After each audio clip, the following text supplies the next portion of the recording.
Young Avengers के last episode में हमने देखा था कि कैप्टन अमेरिका और जेसिका जोन्स जो हैं उन बच्चों से पूछने की कोशिश कर रही होती हैं कि आखिर में वो लोग है कौन और वो लोग आखिरकार विजन के सेफ फेल प्रोग्राम के अंदर आए कैसे। लेकिन उन लोगों की इन्फॉर्मेशन जानने के बाद भी कैप्टन अमेरिका और जेसिका जोन्स को ये पता नहीं चल पा रहा होता है कि ये बच्चे कौन हैं और इनका अवेंजर्स से क्या ताल्लुक है। और उसमें से हमें उन लोगों के बारे में कुछ उनकी पावर्स के बारे में पता चलता है, जिसमें से एसगार्डियन का नाम बिली कैप्लन होता है और जो पेट्रियट होता है उसका नाम एली होता है और उसको भी सुपर सोल्जर सीरम वाली पावर्स अपने ग्रैंडफादर के जरिए मिली थी। तो इस तरह ये सब बातचीत चली रही होती है और कैप्टन अमेरिका वगैरह जो हैं इन बच्चों की बात पे यकीन करने का एक ड्रामा करते हैं और इनको एक ट्रेनिंग रूम के अंदर बंद कर देते हैं ताकि इतनी देर में ये लोग उनके पेरेंट्स को कॉल करके बुला सकें और इन बच्चों का ये जो तमाशा है ये बंद करवा सकें। लेकिन वहीं कैप्टन अमेरिका और आयरन मैन और जेसिका जोन्स के बीच में ये बहस चल जाती है कि क्या हुआ अगर ये बच्चे सच कह रहे हों और हम लोग गलत निकले, क्या हुआ सच में कैंग द कॉन्करर इनके पीछे लगा हो और हम गलत हो गए। तो आयरन बोलता है कि ऐसा सवाल ही पैदा नहीं होता, क्योंकि मुझे नहीं लगता कि कैंग द कॉन्करर कभी भी यहाँ पे आने वाला है इस बच्चे के लिए। लेकिन हम इतनी देर में तभी देखते हैं कि पीछे से कैंग द कॉन्करर जो है यानी असली वाला कैंग द कॉन्करर वो फ्यूचर से यहाँ पे आ चुका होता है। अब आगे फिर हम यहाँ से शिफ्ट होते हैं जहाँ पे कैंग द कॉन्करर आके खड़ा हुआ होता है और बोलता है कि जेंटलमैन और एक माँ बनने वाली औरत, यह आज का दिन कितना प्यारा है। तो जेसिका जोन्स बोलती है कि काश कैंग मैं तुम्हारे बारे में भी ऐसा ही कह पाती। और कैप्टन अमेरिका बोलते हैं कि जेसिका ये सब छोड़ो और तुम यहाँ से निकलने की करो बस। तो कैंग बोलता है कि नहीं, इतनी भी जल्दी क्या है जेसिका, अभी तो ज़रा रुको। और हम देखते हैं कि वो उसकी तरफ गन पॉइंट करके खड़ा हो जाता है। तो कैप्टन बोलते हैं कि तुम्हारा उससे कोई लेना देना नहीं है, वो एक प्रेग्नेंट लेडी है, उसको जाने दो, तुम्हें जो बात करनी है वो हमसे करो। और हम देखते हैं कि आयरन मैन वगैरह जो हैं कैंग के ऊपर अटैक करते हैं, लेकिन कैंग अटैक को ब्लॉक करते हुए बोलता है कि मैं यहाँ पे आपसे लड़ने नहीं आया हूँ कैप्टन, मैं यहाँ पे सिर्फ कुछ इन्फॉर्मेशन के लिए आया हूँ कि वो लड़का कहाँ पे है। और हम देखते हैं वो कैप्टन अमेरिका को एक बहुत ज़बरदस्त तरीके से टीज करता है, जिससे वो और आयरन मैन दोनों जो हैं बहुत ज़्यादा शॉक के अंदर होते हैं। लेकिन कैप्टन अमेरिका शॉक में भी यही बोल रहे होते हैं कि तुम किस भाई के बारे में बात कर रहे हो, मुझे नहीं पता कि तुम क्या बात कर रहे हो। तो कैंग बताता है कि मेरे रीसेंट टाइम ट्रेवल्स के बीच में मैं अपनी यंगर सेल्फ से जाके मिला था, लेकिन मुझे उससे जो करवाना था उसने वो तो किया नहीं, उल्टा वो भाग के पास्ट में आ गया है। और मेरे रोबोट्स के मुताबिक मेरे स्काउट जो थे वो हर टाइमलाइन के अंदर फैल गए थे और मुझे पता चला है कि वो मेरा जो यंगर सेल्फ है वो हमारी इस टाइमलाइन के अंदर है। तो प्लीज़ मुझे जल्दी से बता दो कि वो कहाँ पे है, वरना ये तुम्हारी जो प्रेग्नेंट लेडी है ये यहाँ पे मारी जा सकती है। और फिर हम यहाँ से शिफ्ट होते हैं यंग अवेंजर्स की तरफ, जो कि उस सेल के अंदर है जहाँ पे आयरन मैन ने उनको ट्रेनिंग के लिए भेजा था। और हम वहाँ देखते हैं कि पेट्रियट बोल रहा होता है कि बस अब तो हम लोग गए। तो आयरन लेड जो होता है वो बोलता है कि नहीं नहीं ऐसा कुछ भी नहीं है, हम लोग यहाँ पे ट्रेनिंग के लिए आए हैं, तुम ऐसा रवा गलत गलत क्यों सोचते रहते हो। और सब उसको यही बोल रहे होते हैं कि तुम हमेशा इतना नेगेटिव क्यों सोचते हो, क्योंकि आयरन मैन और कैप्टन अमेरिका ने हमें एक ट्रेनिंग सेशन के लिए यहाँ पे भेजा है और उनको हम पे मेरे ख्याल में भरोसा हो गया है। तो वो बोलता है कि नहीं, हमारी सबसे बड़ी गलती यही थी कि हमने कैप्टन अमेरिका और आयरन मैन के ऊपर विश्वास किया। तो सब बोलते हैं कि पेट्रियट तुम ये क्या बोल रहे हो, क्या तुम्हें सुनाई भी दे रहा है कि तुम क्या बोल रहे हो।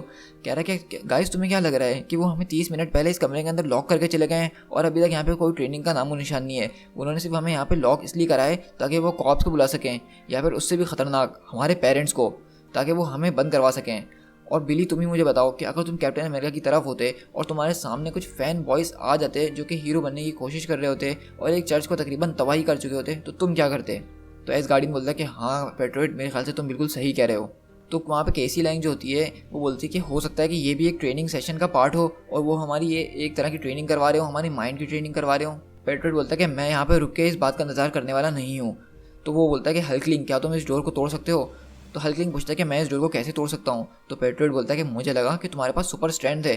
तो हल्कलिंग बोलता है ये तो मुझे भी लगा था कि शायद तुम्हारे पास भी सुपर स्ट्रेंथ है। तो एसगार्डियन बोलता है कि चलो तुम सब पीछे हटो, मैं अपनी पावर इस्तेमाल करके देखता हूँ, क्या पता इनके सिक्योरिटी सिस्टम्स में शॉर्ट सर्किट हो जाए और ये डोर खुल जाए। और हम देखते हैं कि वो कोशिश करता है लेकिन उससे कोई फ़र्क नहीं पड़ता। तो वहाँ पे पेट्रियट बोलता है कि तुम अपनी दूसरी पावर्स इस्तेमाल करके देखो। तो सब एकदम चौंक जाते हैं कि दूसरी पावर्स। तो हम यहाँ पे देख रहे हैं कि एसगार्डियन के पास कोई दूसरी पावर्स भी है, लेकिन वो यहाँ पे लोगों के साथ शेयर करना नहीं चाह रहा है या फिर वो यूज़ करना नहीं चाह रहा है। और वो दरअसल पावर जो है टेलीपोर्टेशन की पावर है। तो हम देखते हैं यहाँ पे सब अपनी अपनी पावर इस्तेमाल करने की कोशिश कर रहे होते हैं, लेकिन किसी से भी ये दरवाज़ा नहीं खुल रहा होता है। तो आयरन लैंड बोलता है कि केसी लैंग हो सकता है कि तुम ये दरवाज़ा खोल सको, क्योंकि अगर तुम ग्रो हो सकती हो तो मेरा ऐसा ख्याल है कि तुम श्रिंक भी हो सकती हो। तो वो बोलते हैं कि ये बात तो मुझे नहीं पता। तो आयरन लैंड बोलता है कि पता करने का अब यही वक्त है, क्योंकि तुम ही हो जो इस डोर के नीचे से क्रॉल करके जा सकती है। केसी बोलती है चलो ये तुम्हारी बात भी मान ली, लेकिन मैं बाहर जाने के बाद तुम लोगों को कैसे खोलूंगी, क्या किसी को सिक्योरिटी कोड्स पता है जो आयरन मैन ने डाले थे गेट लॉक करने से पहले। तो वहाँ पे केट बोलती है कि हाँ वो मैंने देख लिए थे। और हम देखते हैं कि केट जो है वो गेट खोल कर अंदर आ चुकी होती है, क्योंकि वो बाहर होती है, इनके साथ ट्रेनिंग सेशन में नहीं थी और एक तरह से वो यहाँ पे इनको खोल के ले आई है। तो वहाँ पे पेट्रियट बोलता है कि चलो अब हमें जल्दी से अवेंजर्स को जाके रोकना चाहिए, इससे पहले कि वो कॉप्स या हमारे पेरेंट्स को कॉल करें। तो केट बोलती है कि मुझे नहीं लगता पेट्रियट कि अब वो लोग किसी को कॉल मिलाने के भी लायक हैं, क्योंकि अब वो थोड़े टाइम के लिए बिजी हो गए हैं कैंग के साथ बातें करने में। और हम दूसरी तरफ देखते हैं कि कैंग ने जो है जैसे जो उसके पेट के ऊपर अपनी गन रखी हुई होती है और बोल रहा होता है कि तुम जल्दी से मुझे बता दो कि वो लड़का कहाँ है, वरना ये तुम्हारी होने वाली माँ पहले ही मर जाएगी। और हम देखते हैं कि वहाँ पे जेसिका जोन्स बोलती है कि एक एडवाइस दूँ तुम्हें मैं कैंग। तो कैप्टन बोलता है कि जेसिका प्लीज़ चुप कर जाओ। और वो हम देखते हैं कि जेसिका उसको बहुत ज़ोर से लात मारती है और बोलती है कि कभी भी एक प्रेग्नेंट वुमेन को डराना नहीं, खासतौर पर अपनी सुपर पावर्स के ज़रिए। और कैंग बोलता है कि ये सब पॉइंटलेस है, तुम लोग सिर्फ मेरा वक्त बर्बाद कर रहे हो। और वो अपना मार्क्स उतार के बोलता है कि मेरी बात ज़रा समझने की कोशिश करो, अगर मैंने यंग कैंग को दोबारा अपनी प्रॉपर टाइम स्ट्रीम के अंदर नहीं भेजा तो आयरन मैन बोलता है कि क्या तब तुम उसका मतलब इस एग्जिस्टेंस से सीज हो जाओगे, मतलब तुम कभी कैंग द कॉन्करर बनोगे ही नहीं। और मुझे इसमें कोई बुराई नहीं नज़र आ रही कि तुम कभी कैंग द कॉन्करर ना बनो। इसमें एक डाउन साइड ज़रूर है और वो है तुम्हारी खुद की रियलिटी। क्या तुम समझ रहे हो कि वो भी मेरे साथ साथ मिट सकती है। तो कैंग बोलता है कि अगर मैं कभी कैंग द कॉन्करर नहीं बना फ्यूचर में तो फिर मैं कभी एवेंजर से भी नहीं मिल पाऊंगा। तो आयरन मैन बोलता है कि इसमें भी कोई बड़ी बात नहीं है, हम इसके साथ भी जी सकते हैं। मेरी बात ज़रा गौर से सुनो, अगर एवेंजर्स की हिस्ट्री चेंज हो गई तो उनका प्रेजेंट भी चेंज हो सकता है। अपनी चारों तरफ ज़रा गौर से देखो, ये सब अभी से चेंज होना शुरू हो चुका है। और हम देखते हैं कि उनके चारों तरफ की जो है बिल्डिंग्स वगैरह सब खत्म हो चुकी होती हैं। मतलब ऐसा लग रहा होता है कि यहाँ पे कोई एपोकलिप्स वगैरह आ चुका है और ये सब एंड ऑफ द वर्ल्ड है। और वो बताता है कैंग कि जब तक वो लड़का यहाँ पे है तुम और तुम्हारे साथ तुम्हारे प्यारों की लाइफ जो है बहुत बड़े खतरे के अंदर हैं, क्योंकि इस तरह उसके यहाँ रहने से ये सारी रियलिटी चेंज होती जाएगी और जब रियलिटी चेंज होगी तो उसका असर सब पे पड़ेगा। और चलो ठीक है, अगर तुम्हें इन सबसे कोई फर्क नहीं पड़ता तो मुझे एक बात बता दो, क्या तुम इन सारी चीज़ों की रिस्पॉन्सिबिलिटी लेने के लिए तैयार हो? क्या तुम तीनों इस सब की रिस्पॉन्सिबिलिटी लेते हो? और फिर हम यहीं से दोबारा यंग एवेंजर्स की तरफ शिफ्ट होते हैं, जहाँ पे वो जो है केड उनको बता रही होती है कि बाहर क्या हो रहा है, यानी कि कैंग जो है जेसिका जोन्स को डरा रहा है और उनसे इन्फॉर्मेशन निकलवाने की कोशिश कर रहा है। और ये लोग सब यहाँ पे हम देख रहे हैं कि तैयार हो रहे होते हैं अपने सूट्स वगैरह उनसे निपटने के लिए। और हम वहीं पे देखते हैं कि केड जो है हॉकाई का सारा सामान ले लेती है और उसका यूनिफॉर्म वगैरह पहन के बाहर आ जाती है और सब उसको देख के एकदम हैरत में पड़ जाते हैं। तो पेट्रोल बोलता है तो अब इसका क्या मतलब हुआ कि अब हम तुम्हें आपसे हॉकिंग बर्ड क्या लाएंगे? क्योंकि हम देखते हैं कि उसने मॉकिंग बर्ड का जो है मार्क्स पहना होता है और हॉकाई का जो है गैजेट्स लिए होते हैं। तो हॉकाई और मॉकिंग बर्ड जो है दोनों हस्बैंड एंड वाइफ थे। तो हम यहाँ पे देख रहे हैं कि इसने जो है दोनों की चीज़ें अडेप्ट कर ली हैं, तो इसलिए उसने उसको एक टॉट मारा है कि अब हम तुम्हें क्या हॉकिंग बर्ड बुलाएं। और हम देखते हैं इसी तरह वो लोग भी जो है पूछ रहे होते हैं क्या ये मॉकिंग बर्ड का मास्क है? तो वो बोलती है कि हाँ ये मास्क मॉकिंग बर्ड का है। और ये तलवार किसकी है? ब्लैक नाइट की। तो वो बोलता है कि नहीं नहीं, ये तलवार जो है स्वॉर्ड्समैन की है, जो कि एक पुराना एवेंजर हुआ करता था और वो मारा जा चुका है। और हम वहीं पे देखते हैं कि वो पेट्रियट के लिए भी जो है एक पुरानी शील्ड लेकर आती है कैप्टन अमेरिका की, जो कि कैप्टन अमेरिका बहुत पहले इस्तेमाल किया करते थे इस वाइब्रेनियम शील्ड से पहले। और हम वहीं पे देखते हैं कि कैंग बोलता है कि देखो जरा अपनी तरफ, तुम्हारे जो यूनिफॉर्म भी चेंज होना स्टार्ट हो गए हैं। और हम देखते हैं कि कैप्टन अमेरिका और आयरन मैन का यूनिफॉर्म चेंज होता है और साथ साथ कैप्टन अमेरिका बोलते हैं कि जैस तुम अपनी तरफ भी देखो, तुम्हारा यूनिफॉर्म भी चेंज हो चुका है। और हम देखते हैं कि जेसिका भी जो है अपने पुराने यूनिफॉर्म यानी कि ज्वेल के यूनिफॉर्म में आ गई होती है और वो अब प्रेग्नेंट भी नहीं है, मतलब वो नॉर्मल हो गई है जैसे वो पहले हुआ करती थी। तो ये देख के जेसिका एकदम गुस्से में आ जाती है और कैंग के ऊपर अटैक करते हुए बोलती है कि बताओ मेरा बेबी कहाँ है? तो कैंग बोलता है कि अगर तुम्हें वो तुम्हारा बच्चा वापसी चाहिए तो तुम्हें मुझे उस बॉय को ढूंढने में मदद करनी होगी। तो कैप्टन अमेरिका बोलता है कि ठीक है कैंग, मैं समझ गया तुम्हारी बात, हम तुम्हें वो लड़का दे देंगे। और हम यही देख रहे होते हैं कि जब कैप्टन ये बात बोल रहे होते हैं तो यंग अवेंजर्स खड़े होकर उनकी सारी बात सुन रहे होते हैं।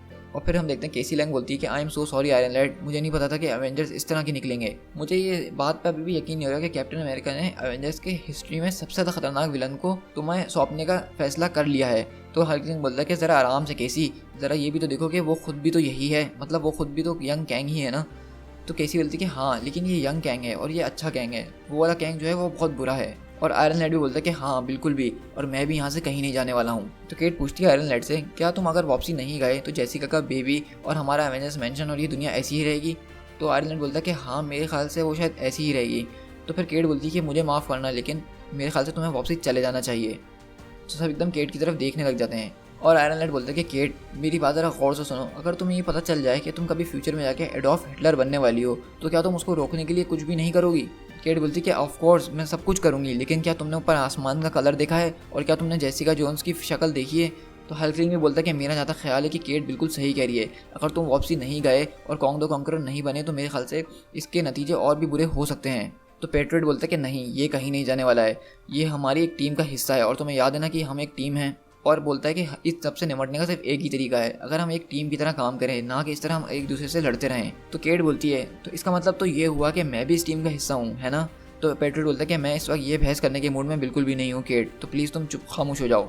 और एसगार्डियन पूछता है कि अब हमें किस तरफ जाना चाहिए, लेफ्ट या राइट? तो पेट्रियट बोलता है कि हम आयरन लैड को फॉलो करेंगे और वो बोलता है कि हमें इस तरफ जाना चाहिए।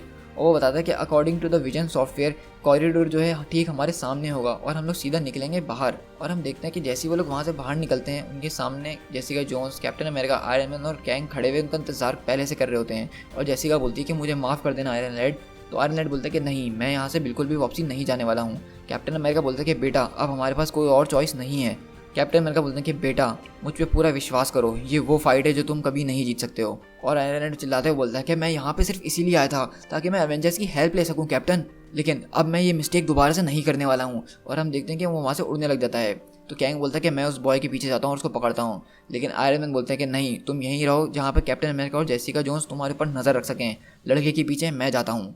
और हम देखते हैं आयरन मैन जब उड़ के जा रहा होता है तो हल्कलिंग उसका पैर पकड़ लेता है, लेकिन आयरन मैन उसको बोलता है कि अगर तुम यही चाहते हो तो यही ठीक। और हम देखते हैं कि उसको अपने रिपर्जल ब्लास्ट से ब्लास्ट करके नीचे फेंक देता है। और हम देखते हैं वो सब हल्कलिंग की तरफ भाग रहे होते हैं और हल्कलिंग को सब देख के एकदम हैरत में रह जाते हैं, यहाँ तक कि जेसिका जोन्स बोलती है क्या ये एक ह्यूमन भी है या नहीं।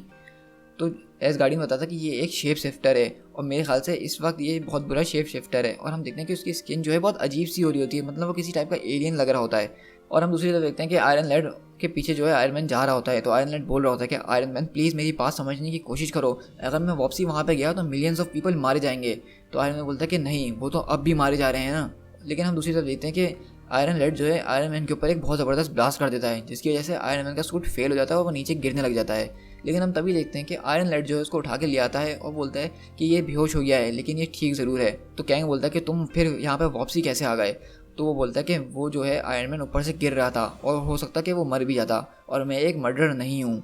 तो कैंग बोलता है कि हाँ बिल्कुल, तुम एक वॉरियर हो और तुम्हें उसी की तरह एक्ट करना होगा। और हम देखते हैं कि वहाँ पे जो है कैंग आयरन लैड के सूट को कंट्रोल करके अपने उन्हीं दोस्तों को मरवा रहा होता है उसके सूट के ज़रिए। तो आयरन लैड बोलता है कि नहीं नहीं, ये कैसे हो गया, ये मैं कैसे कर सकता हूँ। तो कैंग बोलता है कि तुमने सिर्फ वही किया है जो मैं चाहता था, क्योंकि तुम ये भूल गए हो कि ये जो आर्मर तुमने पहना हुआ है ये मेरा बनाया हुआ है, इसको मैंने बनाया है और इसको दिया भी मैंने है तुम्हें।